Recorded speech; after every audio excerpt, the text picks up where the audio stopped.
Getting out of box one of Eisenhower's matrix is tough. It's much easier to be firefighting. Easier, but stressful. And we're just working on things that are making us look busy.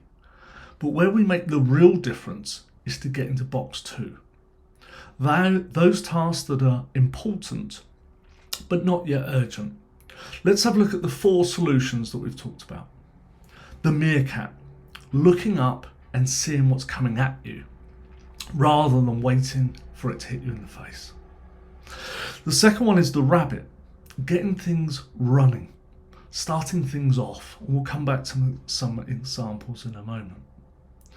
The third one is all about cheese. Alan Lakin's Swiss cheese, poking a task, just starting it, which leads to our fourth solution, which is the snowball effect. You know that once you start a task, the snowball rolls down the hill, it takes on its own energy, and it starts almost completing itself. So we've got those 4 solutions for getting out of box 1, which is urgent and important, firefighting, stressful box, into Eisenhower's matrix box 2, which is important but not yet urgent. Hard to do, but so worthwhile. So what's an example of the first solution, which is all about the meerkat? Well, every Tuesday morning, let's say, you set a note in your diary and you look at the week ahead, because it's typically the meetings that we have that make the tasks happen. So you're looking at the meetings ahead, there's a meeting with the client, and you're going to see if you can get ahead. So what you're trying to do is identify those tasks that are important but haven't yet become urgent. So you're going to do the meerkat, look up and see what's coming at you. Try and make your horizon not right now because I'm in my inbox, but maybe a week out or even 2 weeks out. Solution 2. So this is all about what we call getting the hare running, getting the rabbit running. We come back to that greyhound racing metaphor. So let's say you have that presentation. Now, typically what happens is we're doing the presentation for the client the night before, and then we need to get the data from marketing. We ask them, and our bad time management impacts on them. It becomes their bad time management, and there's a ripple effect of everyone's now working last minute. But what about if we know that the presentation's coming up and we send that email to marketing that says, could I have the data for a few days' time?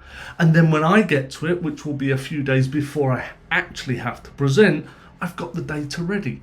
Maybe that's the way we can make it work. And then we don't cause this ripple effect across people and across departments. So we get the rabbit running. We ask for something that we're going to need in a few days. We're looking ahead. Our third solution is the cheese. Now, we procrastinate an awful lot, and I bet this happens to you. It certainly happens to me, and it's something I need to work on as well. When I've got a task that I've got to do, this procrastination radar seems to come up from the back of my head and look for almost anything else that I could be doing. It's an email notification. I'll have a quick look at that. Hold on, I've delved in. I'm now deep in that email. Other emails, the meetings come up, and before you know it, the whole day's gone and I haven't even done this task. So what we're trying to do here is find a small practical task within the bigger task that we can do just to start this thing off, to overcome that procrastination radar that pops up and says, oh my God, I need to do anything else rather than this thing that I either can't do, don't want to do, fearful of, whatever the reasons are that make us procrastinate. So let's look at option 4. This solution is all about getting that snowball running.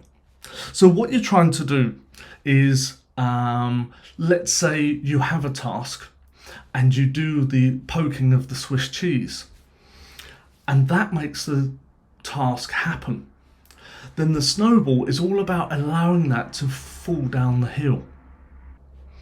Now, we have started our snowball rolling down the hill with Alan Lakin's Swiss cheese. We've found a small practical task, we've poked a hole in the cheese, and the snowball started rolling.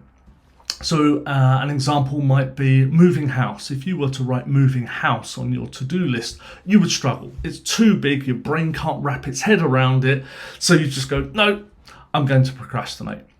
Whereas writing a small practical task like phone estate agents on your to-do list, you'll probably do that. It won't take long, and all of a sudden what you'll find is the estate agents have made the snowball go down the hill. Your task now is to roll with that energy.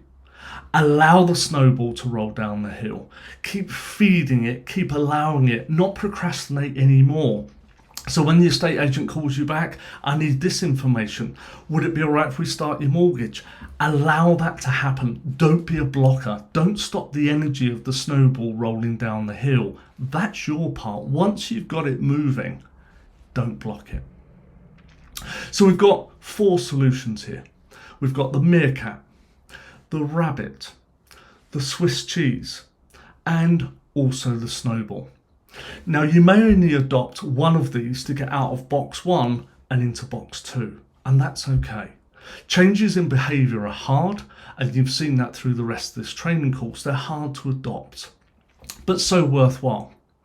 And it's also worth knowing that according to BJ Fogg and people like James Clear, who are habit experts, they say that it takes roughly 18 to 21 times in a given month for a habit to form, for it to become natural behaviour. So I suggest choose at least one of these solutions and see if you can turn it into habitual behaviour. And of course the planner will help you with this. Best of luck with these 4 solutions. Please reach out if you have any queries. Take care.